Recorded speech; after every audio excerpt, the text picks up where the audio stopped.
నాల్టికి తెలంగాణకి కొత్త బిరుదులో ఒకడొచ్చాడండి. తెలంగాణ తుడుంఖాన్ అని వచ్చాడు. వచ్చి రావడంతోటే ఆంధ్ర వాళ్ళ మీద అటు మొన్నటి వరకు గో బ్యాక్ మార్వాడీస్, ఆ తర్వాత బాలసుబ్రహ్మణ్యం విగ్రహం పెడతా ఉంటే గొడవ చేశాడు. మొన్న ఎన్టీ రామారావు విగ్రహం పెడతా ఉంటే గొడవ చేశాడు. ఆయ్ అంటాడు, ఓ అంటాడు, ఎన్టీఆర్ సమాధిని తవ్వేస్తానంటాడు, హుస్సేన్ సాగర్లో కలిపేస్తానంటాడు. ఇన్ని మాటలు మాట్లాడడం వల్ల ఆడికి వచ్చిన గిఫ్ట్ ఏంటంటే తుడుంఖాన్. మంచి పేరండి, ఇంతకు మించిన మంచి పేరు వాడికి రాదు. ఎన్టీఆర్ సమాధి ఆంధ్ర వాళ్ళు తవ్వుకొని వెళ్ళి ప్రకాశం బ్యారేజ్ మీద పెట్టుకోవాలట. ఒరే నువ్వు మనిషివా తీవ్రవాదివారా? సమాధి దూకొని వెళ్ళడం ఏందిరా? తెలంగాణ ఆడవారిని నగ్నంగా బతుకమ్మలు ఆడించిన నిజాం సమాధులు టచ్ చేసి దమ్ముందారా నీకు?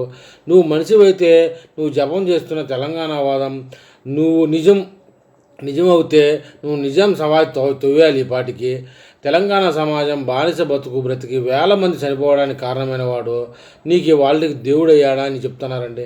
తెలంగాణలో రాజకీయం చైతన్యం తెచ్చి పెత్తందారి విధానాన్ని నిర్మూలించి పేదల ఆకలి తీర్చి పట్టువారి వ్యవస్థ నుండి ప్రజలకు రక్షించి మహిళలకు ఆస్తి హక్కు కల్పించి ఇలా వందలాది సంస్కరణలు చేసిన తెలంగాణ గౌరవం పెంచిన గొప్ప వ్యక్తి సమాధి తవ్వుతావా అని తిట్టడం లేదండి.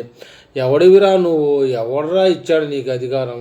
క్రాంతి దళం కాదురా. క్రాంతి దళం అదేదో నక్సలైట్ కోసం పెట్టుకున్నటువంటి పేరు ఉంది, కానీ రాజకీయాలకి తెలంగాణ ప్రజలకి క్రాంతి తెచ్చేదిగా ఉన్నట్టు లేదండి.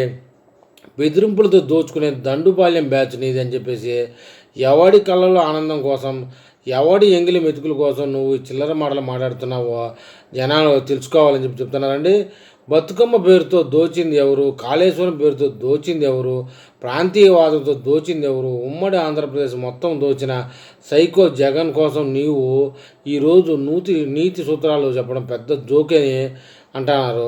10 మందితో నువ్వు తాటాకు చప్పులు చేస్తే భయపడడానికి తెలంగాణ గడ్డ మీద ఎవరూ లేరు. అమాయకపు తెలంగాణ సమాజాన్ని మోసం చేయడానికి తెలంగాణ ప్రజలు గొర్రెలు కాదని చెప్తున్నారండి. బాలసుబ్రహ్మణ్యం విగ్రహం పెట్టేటప్పుడు చెలరేగాడండి. ఎంతో కొంత పైసలు వేసినట్టున్నారు, సైలెంట్ అయిపోయాడు.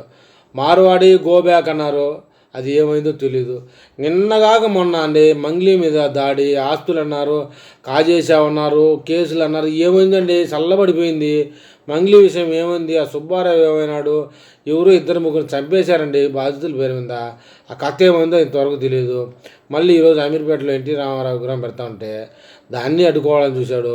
అయితే దానికి మా సీఎం రేవంత్ రెడ్డి సరైన సమాధానం చెప్పాడు.